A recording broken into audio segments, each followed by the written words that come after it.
Sometimes we feel that, uh, whenever challenges come, that wish things were more easier, or maybe there is a shortcut, but that challenge and that experience leads you to build certain convictions, and they are important. Yeah, so today I feel I'm in a happy space from the perspective of being able to do something for my state, something for my environment, for the environment of Goa, and also to work with the future generations of Goa, because I think that children are most important. I'm an advocate of children.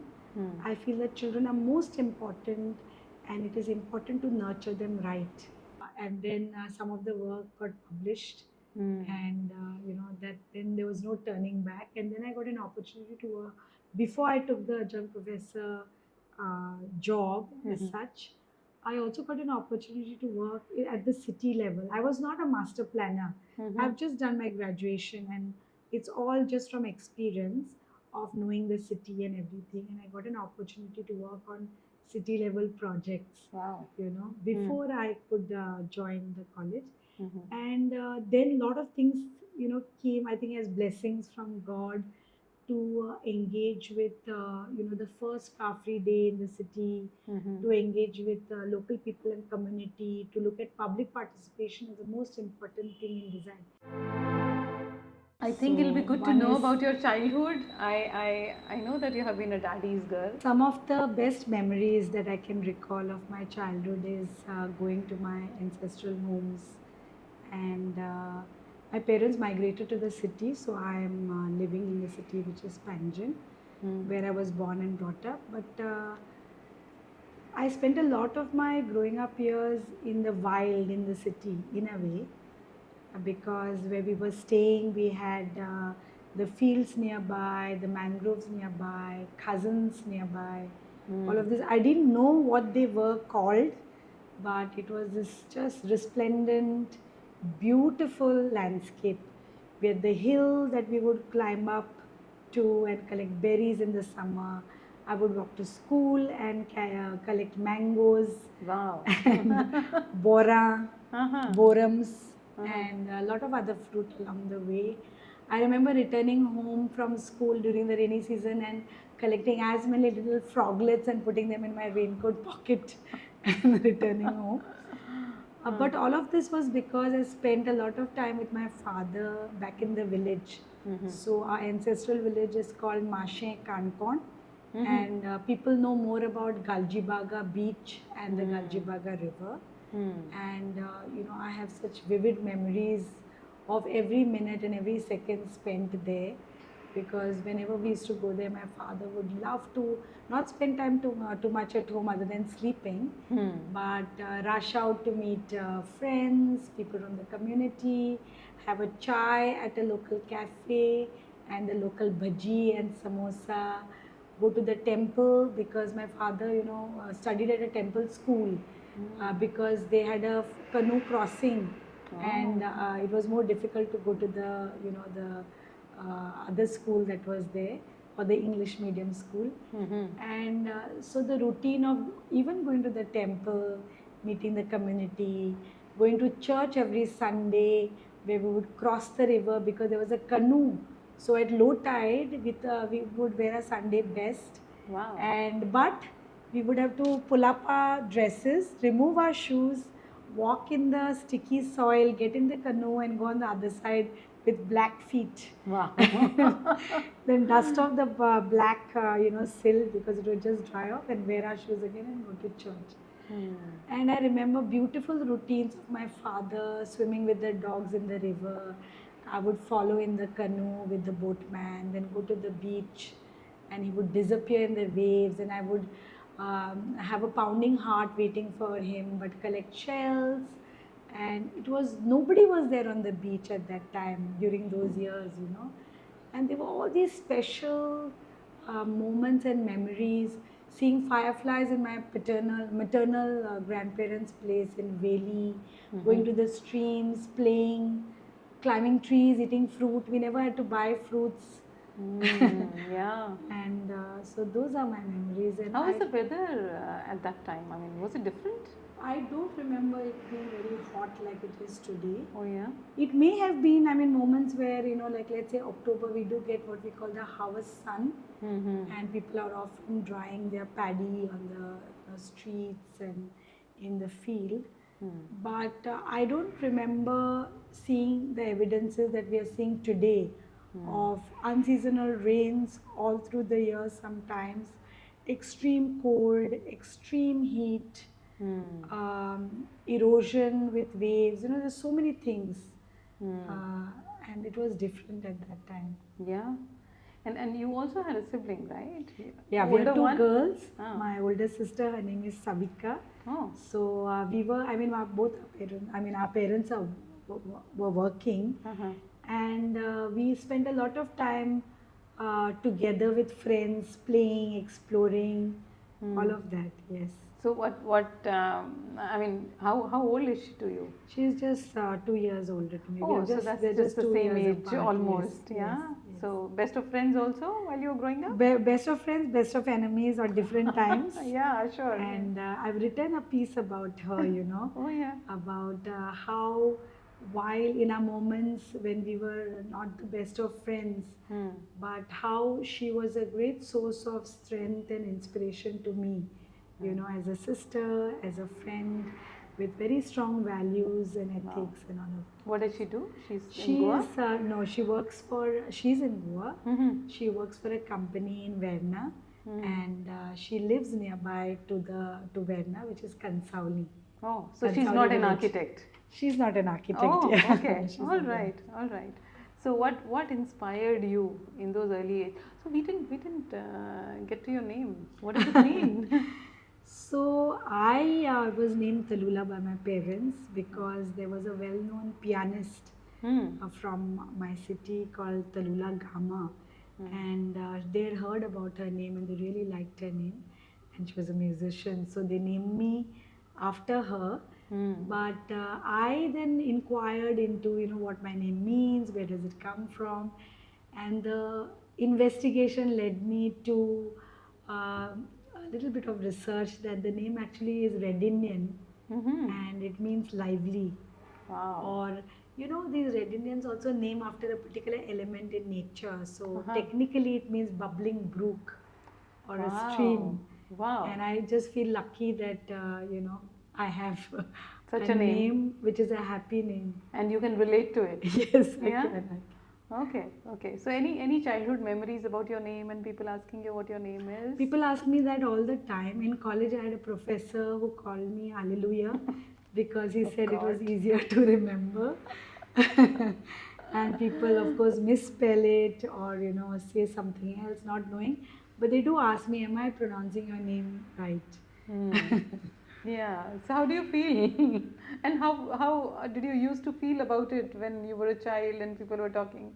I think when I was a child growing up, everybody was, I think, familiar with the name. I don't know. Oh yeah. Because I said that I was named after another Talula. And in school, I had no problem. In college also, I like some professors, you know, with a different background or a different language would find it a problem. But now when I travel or when I meet new people, people do ask me, they're curious, and it is often either misspelled or mispronounced. But it's okay, I'm not too fussy about or not too particular about it. Yeah, but it gives you an identity, you know. The name gives you an Yes, identity. yeah, uniqueness maybe. Yes, absolutely. Okay, so college, was it, I mean, you did your college in Goa? Yes. Oh, okay. So I, growing up, you know, I had a passion for drawing, and I had a neighbor who was also an architect. So I knew about the profession and aspired also to join architecture because I thought I had the skills at that time. But when I was in college and I was in my 11th and 12th, a lot of my peers were super intelligent and scholars, and they all wanted to do medicine or let's say engineering, and I then also looked at you know, pursuing medicine, and I'm glad that I did not crack the exams and then just dived into architecture. So while you were deciding upon your college, so was there some kind of like, you know, your elder sister did something and there is a preference and there was a guidance that, you know, you should be following that track? I think I was always a good girl. Oh, nice. And maybe responsible. Mm-hmm. I think, but there should be no biases that way when parents have when we are growing up. But I think my parents are our parents are very liberal that way to give us the freedom because we were both girls, right? Hmm. To give us the freedom to understand what our choices would be and then to make that choice. So I had got into engineering and everything, but at that point in time, I just felt that architecture was the right course for me. And I had these conversations with my parents also that I really like. It's an exciting college, it's a very small space, small group, and everything. And I really felt, sort of in a way driven to that choice. And that was it. I did not have to convince my parents or anything. Was there anybody who was an architect in the family No, earlier? nobody. Really? But I had a neighbor, Acha. and his mother also was friends of my parents. So in a way, we were familiar. They were familiar that okay, this is architecture. It's quite a unique course and everything. So I think it was that familiarity that made everybody think that this is a good choice or whatever. Yeah. Tell me, as a growing up girl at that time, were there also like a few things in the mind that you were considering or parents were considering that okay, if it's a girl, this could be the right course, and going forward, this could be a career or a choice. Were there any kind of those? No, I don't. I don't remember, and I thank God for that. Yeah. Because see, my mother was at a young age. She had already she was pursuing medicine, and it could not work out because she lost her father, my grandfather, at a very young age when she was a teenager, and she had like 3 more siblings. So she had to take the decision to be able to go and earn to be able to support her siblings. So she went through some very, difficult times to take responsibility at a young age. She was already out of home and, staying in a boarding school and then, staying with my godparents while she was working and everything. And when she was studying in Panjim city in a Portuguese school. And so growing up, she also was very independent. She could take her decisions, very wisely and independently that way. My parents were also, very supportive to each other. There were no roles in terms of gender or hierarchy. They both shared in everyday duties, in Oh, nice. cooking, and all of that. So I think as children we also saw the roles that they played for us not to have any prejudices or limitations that way. Right. So I don't think there was anything. I don't remember thinking growing up that there was any profession or something that I wanted to do that would limit me. So it was just not there. And this course in school was available. This college was available in Goa. Yes, it was available. It had a very small quota in the sense there were only 22 per batch. Okay. And it was like I would say when I joined, it was like a very young college, like in its nascent stages. Because the College of Architecture was just established like maybe 6 years before that, 7 years before that. So it was a very initial, in its early days, so to speak. And it was a great opportunity because otherwise one would have to travel outside the state to pursue a course in architecture. Yeah. It was. I mean, it's progressive. It means. Yes. Yeah. Yes. And how was the college? I mean, if you recall. Actually, so when I got to know about the college from my neighbor, and what I liked about it is one day he showed me the college newsletter. It was all hand drawn, beautiful caricatures, beautiful storytelling, and I was very impressed, with the kind of life the students had. It was very well integrated, very small, so everybody knew about everything. Everybody participated in everything. There are college festival. So I was already curious right from the beginning. It was very, very creative. If you looked at the students and the way I got to know them, everybody was unique and creative in their own spaces. And it was operating from a small, like a renovated apartment building. Nice. which had bedrooms converted into classrooms and all of that. So I think one was this background that I knew about from my neighbor, and then before college started and before I got selected, I did visit the college to meet the seniors, to know about the entrance exam and what should I prepare myself for, and they were just so amazing, very supportive, very loving, and very friendly. So I think that was also something that in a way led me to like it and to be comfortable with it. So initial first few months, first few weeks in the college, how were you feeling? Was superb. Was superb. We were ranked a bit, but it was like a family-like atmosphere, and everywhere there was so much freedom, and again with the batchmates, my colleagues also, there was, we were a class of just, I said 20, 22. So, and we had a college the whole day, and everybody was traveling to the city, coming from different backgrounds and everything. I couldn't think of a better. I mean, I'm not sure what I would have done if I had not to get this opportunity. So I think I'm just so feeling blessed that I pursued my passion, and I've never regretted it. And your batchmates, are you still in touch with few of Yes, them? we do have our reunions, and we do meet. Not all are practicing, but they've diversified into other things. And I think that is for everybody to find their purpose and pursue their journey Right. of what they want to do. And So they were all from Goa, all the 20 at that time? most of them were from Goa. Yes, Acha, all okay, of them. okay. We had a larger percentage of girls, and the Goa College of Nice. Architecture was known to have more girls than boys. Wow, wow.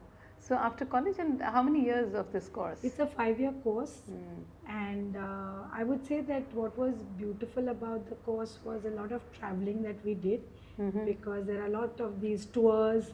In the first, second year, we have a tour that we need to do within a certain radius, of travel, where we get to see the neighboring states and the architecture, and of course people. And then in the fourth year, then we, do a longer tour and a further tour to the north of India. So where So all it did was you a- go? And So in my early years, we went to Ajanta Ellora, to Aurangabad, Bijapur, Pattadagal, Badami. These are not on the map, but for architecture students, they're really, really important, because there was a lot of temple architecture where people were practicing how to build temples. So you see different things in different stages. And I think of course, I believe that now, but for everything that you learn, I feel there has to be a practical side. Sure. You can't learn cooking from a book. You need to practice and experiment, make your mistakes, and all of that.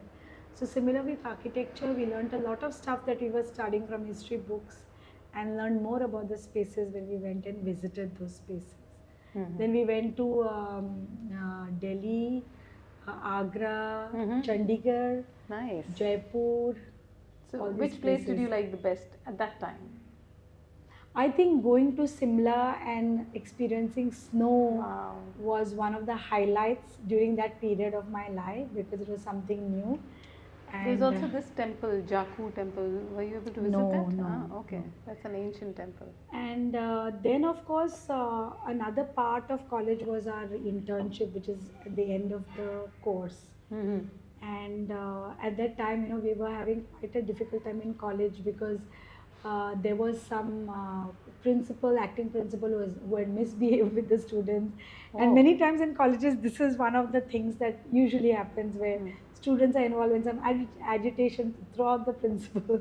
So we were involved in all of that. Oh. And when we,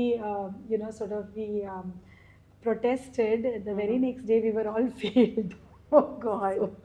So we had to do the rounds of a re-exam, and then therefore we pursued an internship out of Goa. It was my first time living out of Goa, so I chose Ahmedabad All right. because I didn't get an opportunity to work with Laurie Baker, which I aspired at that time. And when I was in Ahmedabad, I was fortunate enough to work with academicians Nikki and Madhvi Desai, Wow. and to live on your own, to live in a women's hostel. I learned the values of home. I missed my parents. I missed the food and all the love and care, But I think it's important to be able to do that, to experience, to understand what is the value of I agree. home and family. And I had a great time in Ahmedabad, again traveling, because my bosses were, really very motivating. So they would say, don't waste a holiday, try to explore. So from Ahmedabad, I traveled to a lot of places. I went to Mount Abu, so Gujarat and Rajasthan, Lothal is a historic site that I traveled. We were two girls traveling to through villages in rural Wow. Gujarat, sitting on top of a bus. Oh, really? Okay. So you were like the explorer, right? Okay. In a way. And So all what is those- it that you liked about the city, Ahmedabad? Would have been very different from Goa, right? Yes, I think I, as a person, I like to explore every place from the perspective of its culture, its people, and from, of course, architecture and planning. So in Ahmedabad also, to eat local food, to go to the old part of the city, to see new buildings, because there were many buildings designed by Le Corbusier, and some modern architecture, to look at the traditional architecture, to learn about the only restaurant in the city that had Goan food. Oh, nice. Oh, yeah, of course. Then be part of a workshop by my mentors for children to create awareness about architecture. So I don't feel that there was anything in those months that I experienced which I would say was a waste or something that I was not interested in, but every bit was very, very enriching. So when you were looking at these buildings and architecture, what was appealing to you at that time? One was, we learn about the history of architecture. So, in different eras, what were the type of buildings, who built them, how they were built, what were the building materials that were used, was something that we learned from books. But to explore city from a perspective of three dimension, and buildings cannot exist in isolation, or you cannot experience them in isolation. One is, of course, the spaces, but it is people and the nature around that makes that experience complete. So seeing people, I like to also observe people, how they're using the space and all of that. So walking in the city many times, sometimes identifying spots, sketching, all of that I think helped. Which city has had the biggest influence on you within the country besides Goa? I liked going to Bombay in my college years, and even prior to that, my parents, I remember going on a trip where we went to the zoo. And my father had spent a lot of time in the city because we had family, in Bandra and other places. So I would, but when I would go to Bombay, every time I would stand at a bus stop or at a railway station and just stand in amazement and awe, looking at all the people rushing, just the pace and life and activity. It was so alive, to see people packed in trains and but making the most out of it, having conversations. They're so lively, catching up with work, knitting, whatever, sharing a meal. I think so. I like the spirit of Bombay because of this, friendliness and the idea of just making the best of it, to be busy, all of that. I like that energy. In Delhi, I remember I was very scared when we all went for a trip because it seemed more alien. I don't know why people were not very friendly at that time. Now I don't think the same because I have a lot of friends who have embraced the city, and the city has different memories and good memories for them. I also remember Chandigarh and the awe in this, because all the buildings were modern buildings. True. The streets were very broad. Yeah. And what remained close to my heart was Nechan's Garden, because it was a city it was a garden that used waste. Yeah. So I wouldn't say there's one particular city that makes me feel happy, but I think as a person also I'm like that. I look at the best, in every person or in every place, and that just takes my focus. After college, 5 years in college, and here was Talula becoming an architect. and writing that AR ahead of her name, right? Yeah. So, what was next for you? Actually, when I was working with Nikki and Madhvi in Ahmedabad, so they were academicians and they'd also done the post graduation in the US. Mm-hmm. They were sort of encouraging me and pushing me to pursue my further education, pursue my masters. But what happened was I felt really ill when I returned back. I was possibly the first case of malaria in Goa. Oh, really? At that time, because it was very prevalent in Ahmedabad, Hmm. and I had not taken any, sort of precautionary medication. There were quinine tablets available at that time, and most people were taking it. But when I returned home, I felt really ill. It took a number of days for the diagnosis, but then I had malaria, and it really took all the energy out of me. It took a long time to recover, and then I was not feeling, something made me feel not going back. I felt that maybe I'm not ready, you know.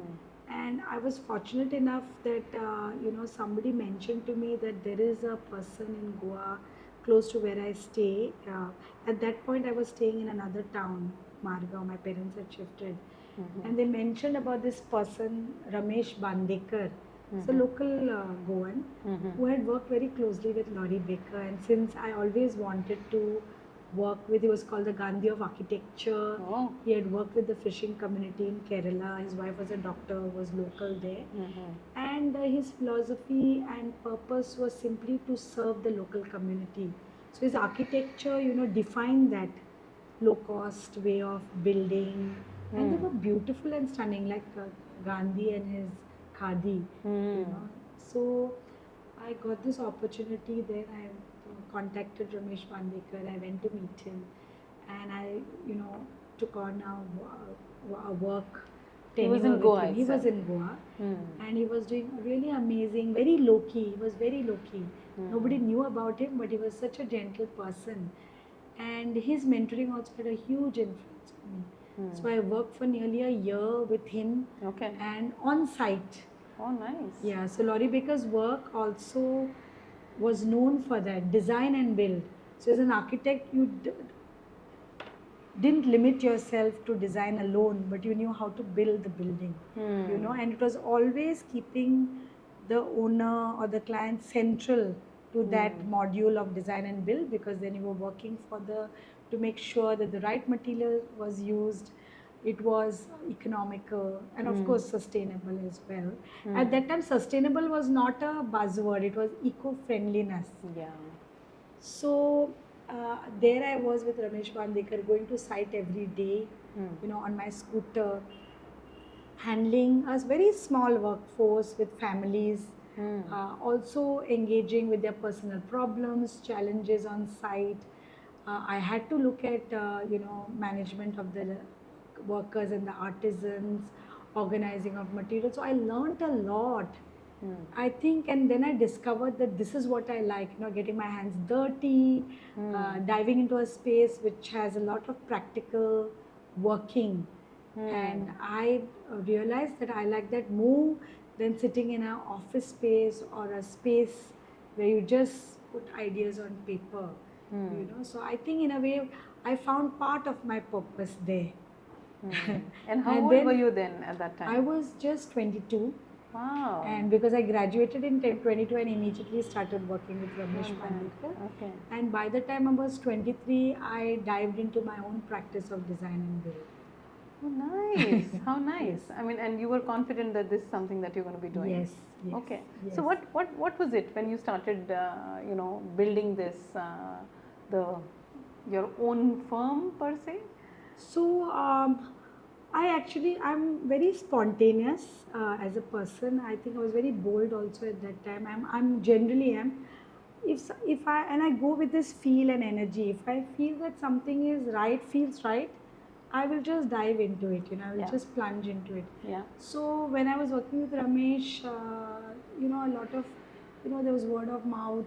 People were sharing about what work I was doing, and somebody in the family only said, like distant cousins, they are cousins. They wanted some help in some work. So I said, sure, I'll help you. Huh. And it was a very low cost project. I had a budget of 1 lakh to work with. Uh-huh. I had to build a small, like a 3 bedroom house extension. And then I quit. I told my boss, I told Ramesh that I've got this opportunity and I really feel ready. He was also very supportive. Nice. So I dived into it, and my clients were really kind and creative and allowed me to experiment. I was working a lot with Brick. Laurie Baker's writings became my holy book, so to speak, to understand, wherever there was a roadblock or an obstacle or I didn't know what to do, I would refer to those books as a guide and then work with the masons and artisans to improve systems. And, I remember even doing my first vault, which fell after deshuttering the first day because we deshuttered it too early in our enthusiasm. But they were very supportive to allow me to experiment with built-in furniture, creating bottle walls, and many memories. I think, and those form the foundation of the work that I continue to do. But Luna, at that time, I mean, I'm just thinking that 22, 23-year-old, and you were working with clients, and you also had some artisans with whom you were like, you were making them understand and work. How were they taking all this, like a young girl coming and telling us what to do? How was that? Actually, I think the camaraderie that I felt with my artisans was amazing because, they were simple Goan folk, and some of them were coming from tribal communities. So, and there were women and men teams. Okay. So I really cherish, that kind of spirit and way of working because it is, more inclusive. It allows everybody to participate in a very, independent and collaborative manner. And how did I find them? So I talked to my uncles and parents, and they had also built their own homes, and they had many people to recommend. And that this particular person, Agnello or Francis, from this particular area are artisans, and you could check with them. That's how I found, my real teachers in a way, and I started working with them. I learned how to build a well and how to build it with natural material in the traditional way, where you put a wooden plank at the bottom and you dig, and the wood lends a particular sweetness to the water and it does not rot. And where is this knowledge available in books? And I would then look at prevalent techniques of building and then question. And since I was mentored by Ramesh Pandekar, who also promoted natural building, per se he was not against RCC, but looking at alternatives like Laurie Baker to make RCC more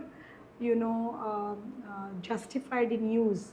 So using technologies like filler slabs. There are a lot of things. Today, the way we use concrete also is at maybe 10% its actual potential, and and the skills are very poor. So I understood that to be able to make a decision and, encourage my artisans and owners to make that shift to natural building. So I learned a lot from my artisans and the artisans I worked with. And I did not find at any point any challenges. Oh, yeah? Like I could instruct them, I could improve techniques, I could say, no, don't do it this way, let's do it this way. I think they also saw a way. I'm generally very, I'm not, I wouldn't say I'm aggressive. If I have to fight for something, then I can get really like very tough. But generally, I have a very easy way. And I think they began to see through that way of, see, you can say something in a gentle manner where people will respect and understand you. Or you can be like a task master with a chadi and say that, no, now do it this way, I'm telling you, because I'm telling you, you do it. So I feel also it's my nature not to work that hierarchy, that I'm the boss, I'm telling you, you have to listen. So what I would do is participate in, suppose I had to tell them that, okay, you need to dress this stone in a particular way. I would dress and check and then see and work with them.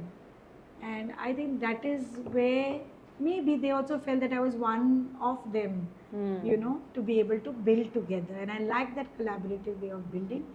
I did face some challenges where my owners would say, where the clients would say that, oh, you are not wearing any earrings and you're a girl, don't you think you should dress up in a particular way? Really? Is that an Okay. expectation? And then I would go to these vendors like sawmills to procure the wood for my clients.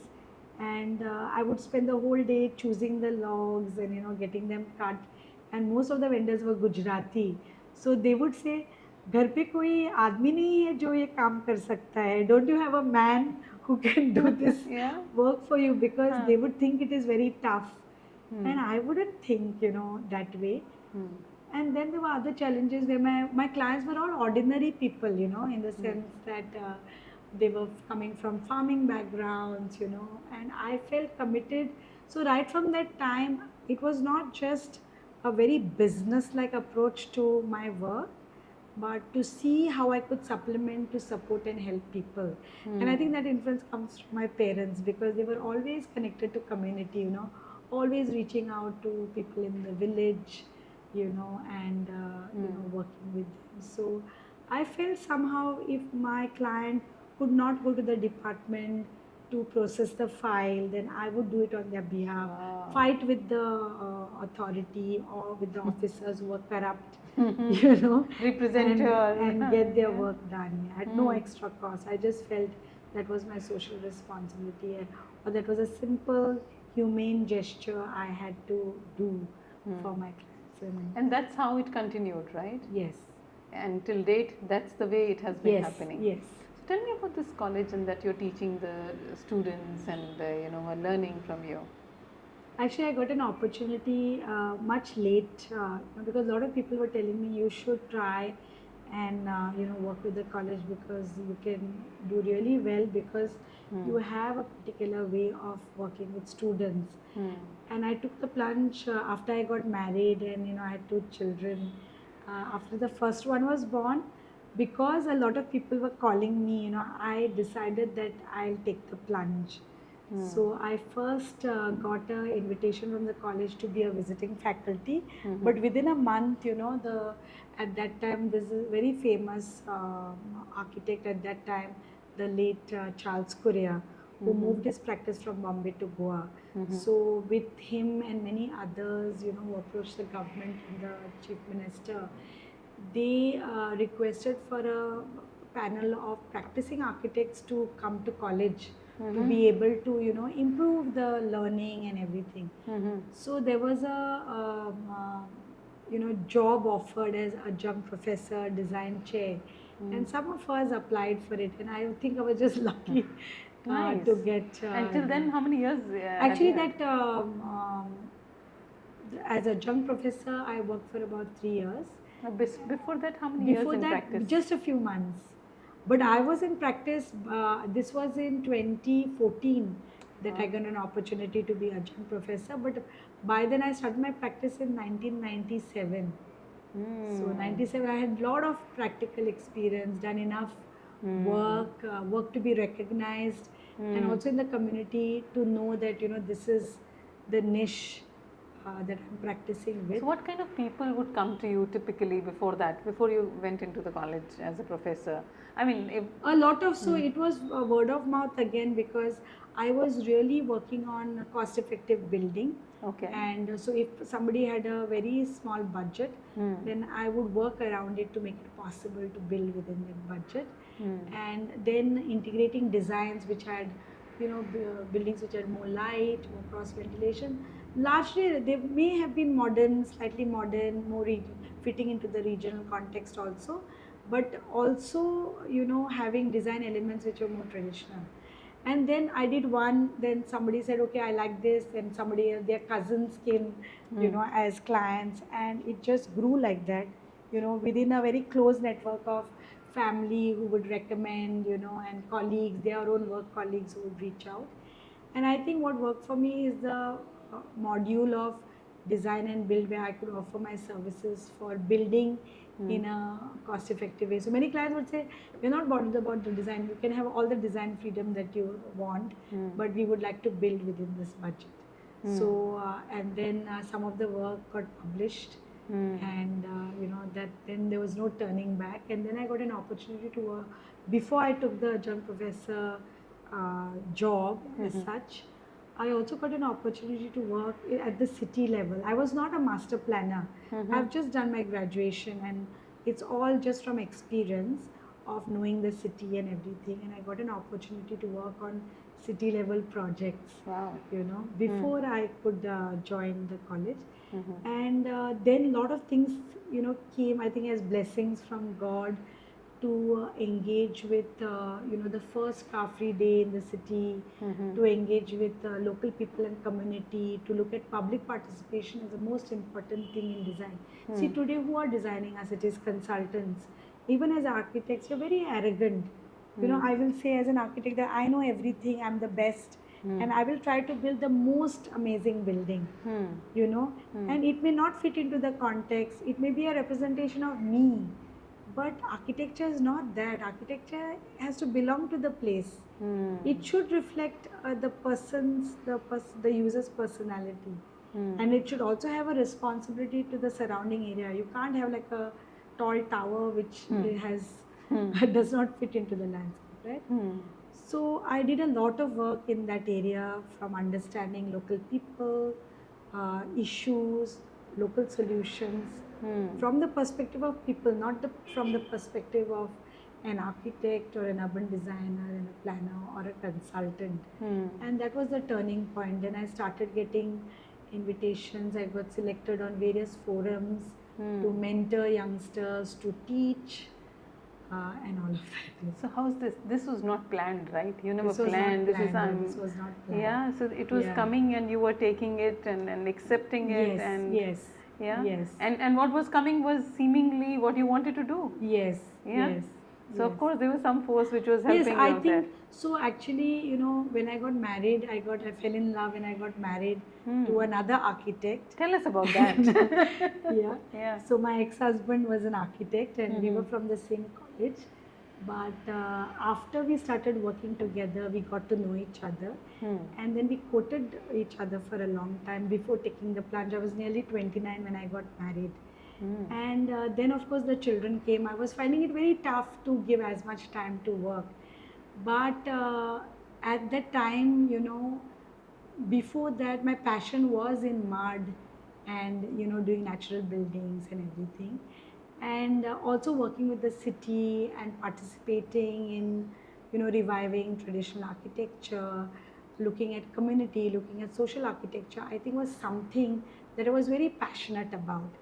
And when the children came, with all mothers, we prioritized children, and I felt that, I could juggle after they were, a little older, where I was confident enough to be able to take on more work. And I think I was fortunate because the work that came after my children were born was all to do with, community or social architecture. But also one where, let's say the offer came from another consultant or from college.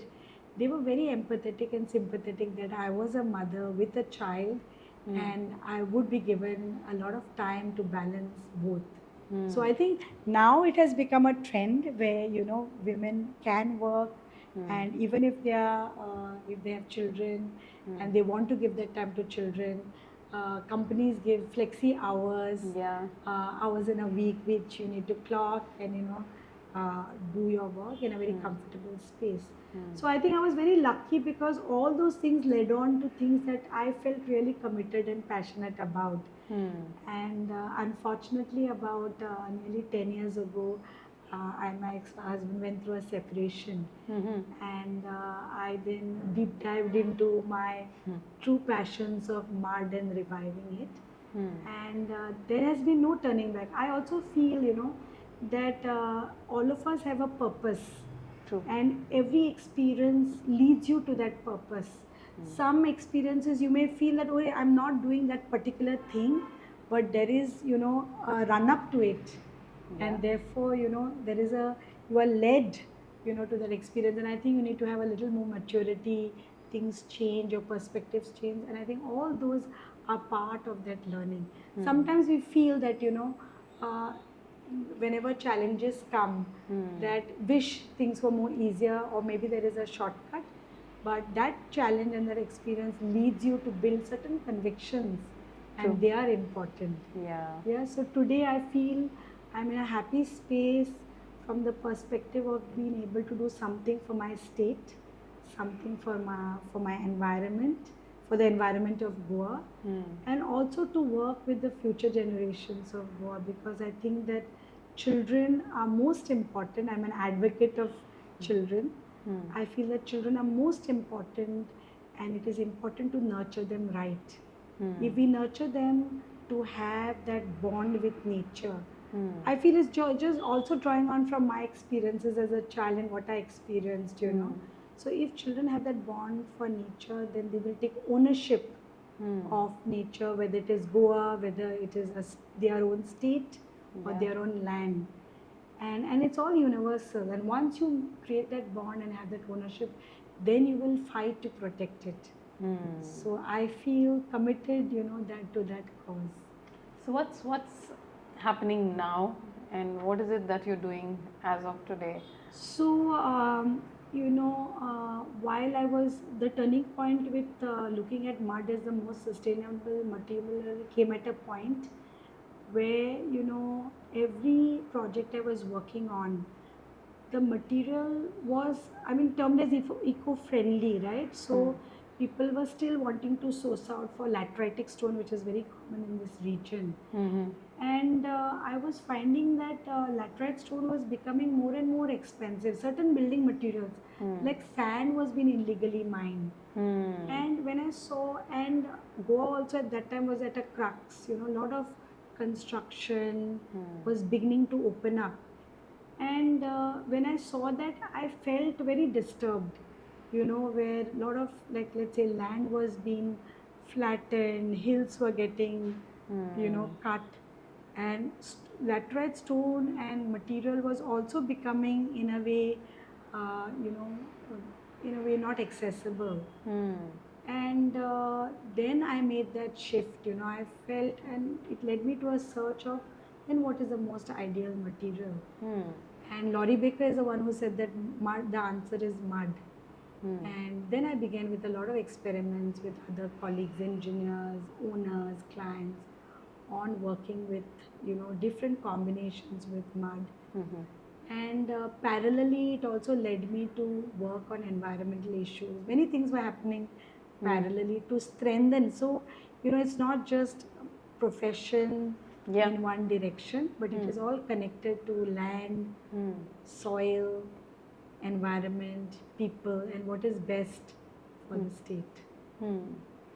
So if I ask you today, Tanulla, when you look at Goa, right, there were a couple of things that I would say you would like to just, like, you know, undo when it is about what has been happening, whether it is construction, whether it is kind of cutting down trees, or building more houses, or whatever. So what are those top things that you would say, you know, I would like to undo, I wish they didn't happen? I feel that first we need to take ownership and blame ourselves. So I would hold everybody as a professional responsible and accountable. I simply say that because as architects, aren't we supposed to tell, you know, people that, you know, it is our duty to build and design something by protecting the environment. Of course, construction comes at a cost of the environment, but we can do less damage. So I think first is a professional duty and a responsibility. Even for citizens, it is a constitutional right and duty to preserve, protect, you know, from that perspective. Architects also have an act which says that you have to do everything that does not do any harm to the environment. Okay? So as professionals, I think it is a priority to be able to do our work right. Second is to create awareness, you know, because if we pander to the demands of our clients and people saying that I want it this way, but when we create awareness and say that no, there is a better way, nobody will say no to it. Okay. Second is for every individual, whether he is or she is a Goan a resident or a non-resident. I myself a migrant to the city, so my parents migrated from their villages to the city. So I feel it's a global phenomena, and migration cannot be stopped. But how we plan and use our land can be done in the right way. And so it is everybody's duty to be able to do that right thing for our land. And then, of course, is the larger responsibility for our state and our government representatives. Today, what we are finding is because of the money that is coming in, our ministers, the government is compromised. And nobody's looking at the bigger picture of climate change, what the destruction of land will do, because we are thinking that, okay, now it is okay. And we are seeing, and it's like a ticking bomb.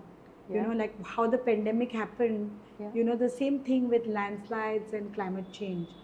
Goa is at a point where, it is prone to landslides because of the large loss of tree cover. And everywhere hills have been cut, trees have been cut because we want to build. And yet there are best practices where you can build leaving all the trees intact or minimally cutting trees. And so I think sensitivity is important, policy change is important.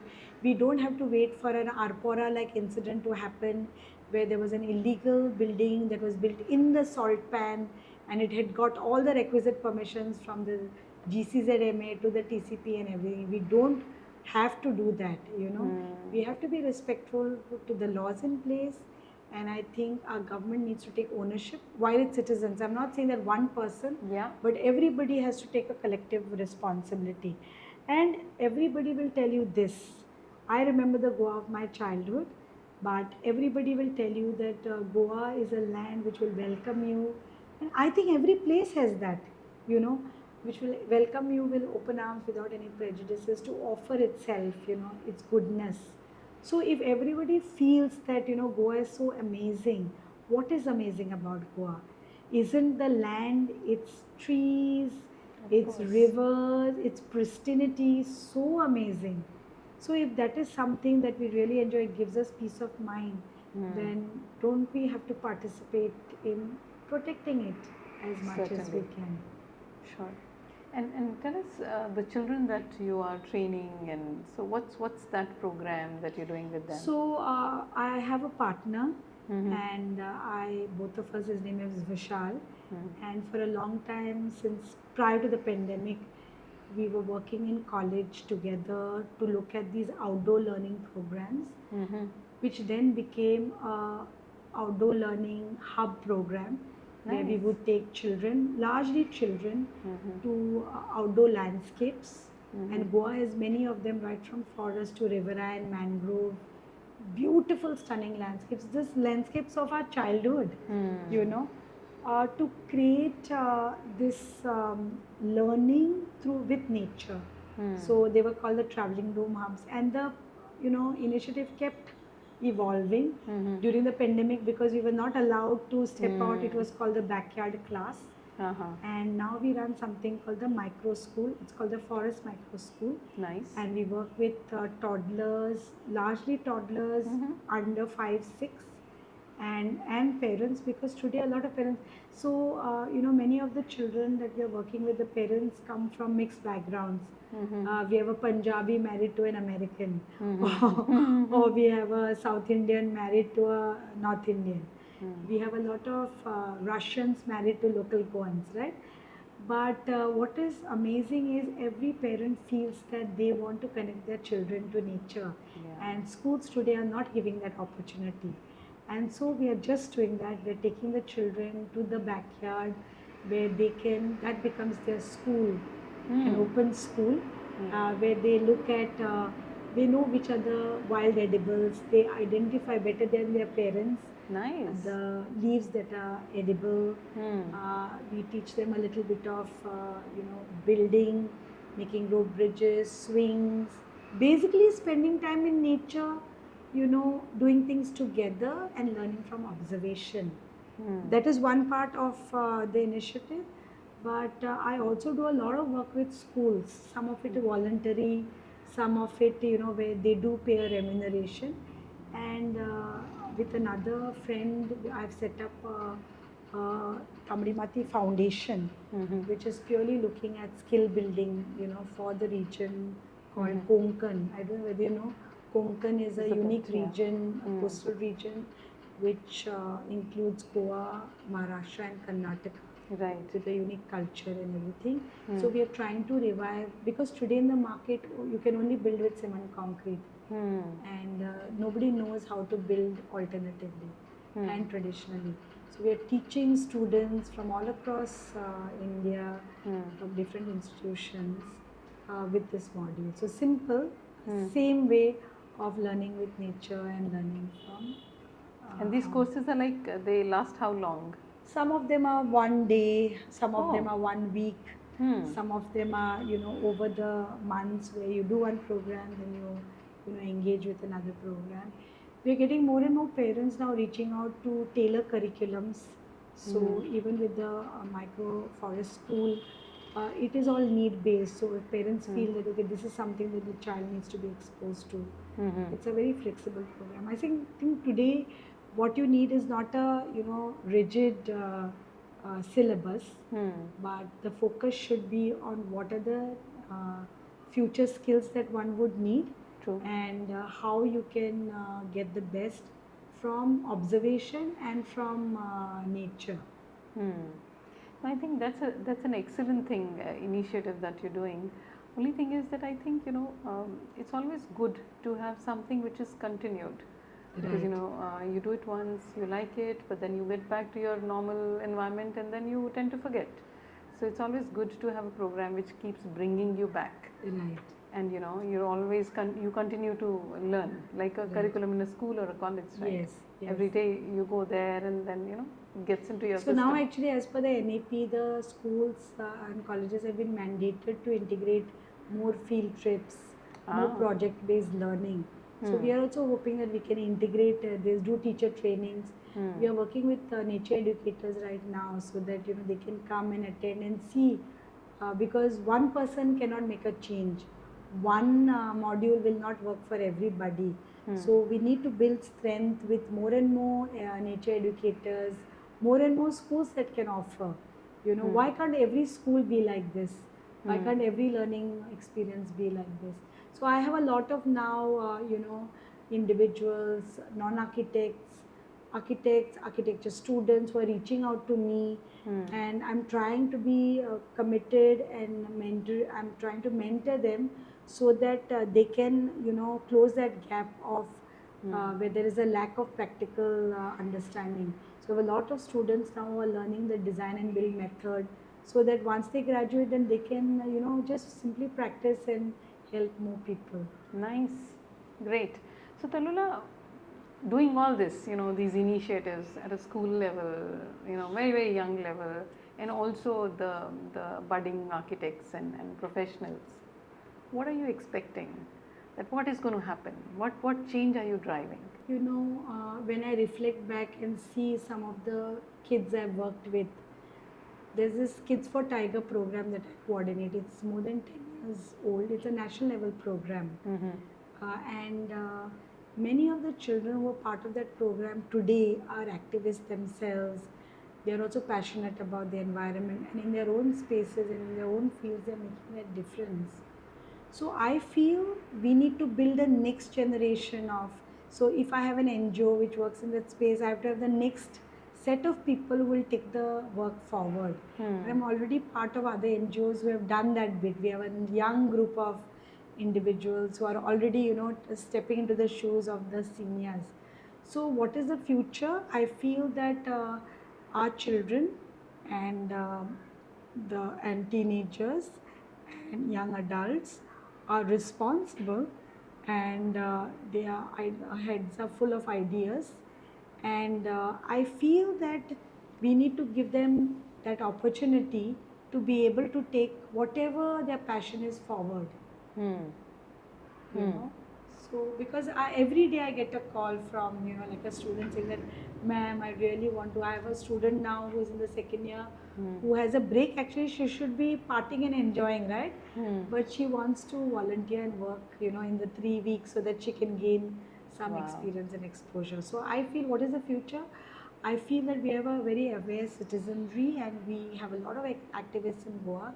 We have a lot of, I feel that all people are good, and it is just that one opportunity that everybody needs to show that goodness, you know. And we need to also show by example. We need to give that little push. And I feel hopeful.